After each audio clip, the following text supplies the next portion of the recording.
Simultaneously, we went and had a look at the competitors in the market. I would say, I would say probably that there's only two real competitors who have got sufficient penetration and whose package is large enough for us to consider for a firm our size. We had a look at the one product. I must say I was really not impressed. It's a product that integrates with, I think it's sold on the basis that it integrates with an auditing accounting package. And it really didn't have the functionality we were looking for. Most particularly the provisional tax processes were not great. It seemed very, very cumbersome. And the pricing was also, quite large. So we had a look at that package and didn't particularly enjoy it. Certainly in terms of the feature list, we didn't think that we would be moving forward, that we'd be pretty much where we were. It was also not designed out of the box to deal with remote sort of installation, which was going to be a problem for us. And the timesheet process would have been just as cumbersome. So we had a look at that competitor and thought, okay, well, that's not going to work for us. We had a look at another competitor who's got a really nice looking system. Their sort of interface design is quite nice. But when you start scratching and you start looking at the functionality that lies behind the bells and whistles, I wasn't terribly convinced that everything was there. It appeared to be an integrated system, but it wasn't really.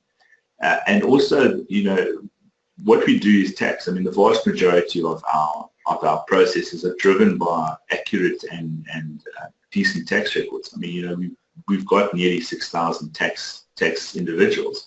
So for us, that had to be a given. You had to have an operating and effective tax system out of the blocks. And we just looked at it and we thought, look, it's really not, it really wasn't up to scratch then. If we compared the tax offering, in our opinion, to what was sitting in professional series, the system that we already had, we would be losing functionality on our tax side, and that just didn't make sense. And then I think we then engaged with you guys to have a look again, to look at what you guys were doing, and it seemed to tick all the boxes. I think for us, and I will say this, is that I did a lot of phoning, I did a lot of calling. There was an article a while ago on the most efficient accounting firms. I can't remember whether it was in the Professional Accountants magazine or in Accountants South Africa. I actually phoned the firms. I phoned the guys that were the guys in the articles, and I asked them what they used, and out of them, every one of them used your tax solution. So it gave me a good feeling to say, certainly from what I'd seen, your tax solution seemed to be certainly the most comprehensive. And once you sort of realize that, look, that's what drives the majority of our business, you then look at the other modules in comparison and say, well, look, A, is the system integrated? Because if it's not integrated, I'm not going to re-enter data between various systems. That's just crazy. I don't have the time for that. And secondly, it's an error-prone process. So we checked anything that wasn't integrated. And we then looked at the tax packages and said, okay, does the tax package do what it needs to do? And I can say without a shadow of doubt, certainly what your tax side is the best that I've seen by a mile out of all the competitors. And then we had a look at the other features. And really, Sky came out on an objective evaluation ahead of everything else. When we compared feature for feature, and we took out almost the distraction in terms of features that are not mission critical. You had everything that we needed, and certainly in our opinion, you were the best option.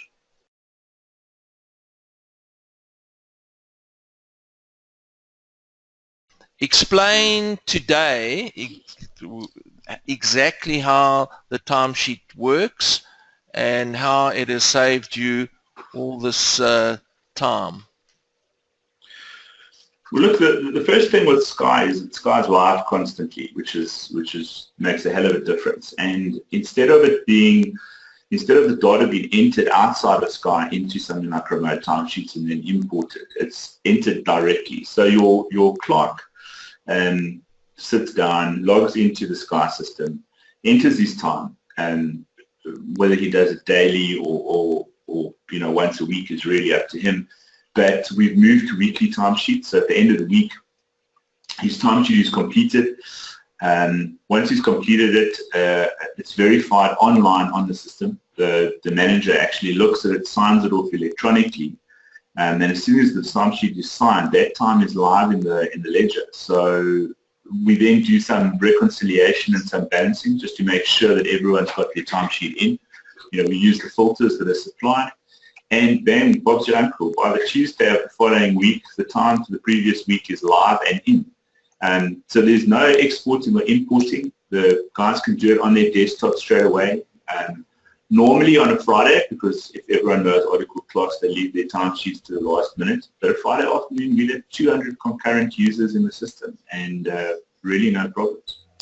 It makes a very, very big difference. It's taken that admin overhead of making sure that everything balances, making sure that everything is working and in. Whereas now, the ones that don't balance kind of jump out at you. See, Sini's got the screen open for a series of timesheets, and you use filters to find it.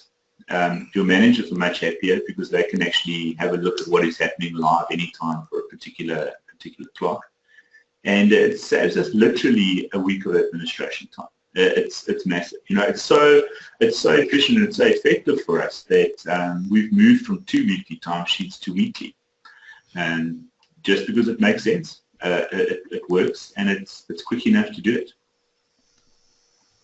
All right. And your firm, do you still bill out a lot of your time at the end of every month? You're talking about the invoicing process? Yeah, the invoicing process. Yeah, we invoice. We invoice monthly, but what having the time more live means that we can begin that process earlier, and it also means that that client who's got quite a big account. Previously, we used to interim bill the guy and estimate what time was in. It was an absolute nightmare, and you get 2 invoices or whatever. Now, when the typist says to me, "Listen, the job's typed," I go and I authorize the time. All the time is in. I can invoice immediately. So it's made our invoicing process a lot more flexible. It was very rigid previously, and quite frankly, used to run behind. We used to have to wait for the month end and then begin invoicing, which is not an ideal situation. Everyone knows the sooner you get the invoice to the client, the sooner you stand a chance of getting paid. And of course, you now virtually finalize your month end on the last day of the month. There's the famous of the 30th of November, which certainly helped your collections in December, and of course we put that into the case study. Yeah, look, to give you an idea, we were normally running between 7 and 10 days after month end before we could send statements. That's if everything went smoothly. If we had any hitches or hassles or problems along the line, it was recalc after recalc, it was reports didn't balance. So, in most cases, you would send your statement and your invoice on the 14th of the month or the middle of the month, and that's not ideal because by then the money is already spent.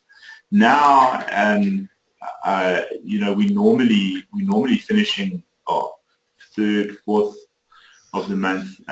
If we know we want to push a little bit of cash flow like we did in December, our statements were out on the last day of the month. Invoicing was done before then.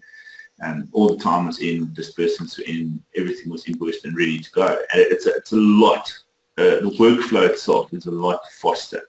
I would estimate just on the processes, we're saving 67 days of processing time, not through doing anything radically different, but just by using the software more intelligently, because using the features that are available in Sky. All right, thank you, Andrew. I'm going to ask Sini a question now. Sini, perhaps... Are you there? Mark, just before you go, just one thing that I'd like to mention on this as well is because Sky is live and it's the month ends are date driven, which is the case in with Chateris and Barnes as well, is while the month end process in debtors and the closing on the work in progress is being done, doesn't stop the clerks or any one entering information in the new month. So it doesn't stop any processes, any regular processes like the timesheet capture, for them to wait till the month end is done or the statements are done before they capture their timesheets. Clerks, it's irrelevant to the, to the clerks or whatever. They continue capturing their timesheets. So even if the month end runs into the next week over the Friday or whatever, the clerks don't need to be bothered about the month end process or wait. They still can capture their timesheets at that point, and it keeps the data flow going constantly. Yes, yeah, that is obviously vital. I think that's probably the along with timesheets, that's probably the killer feature there.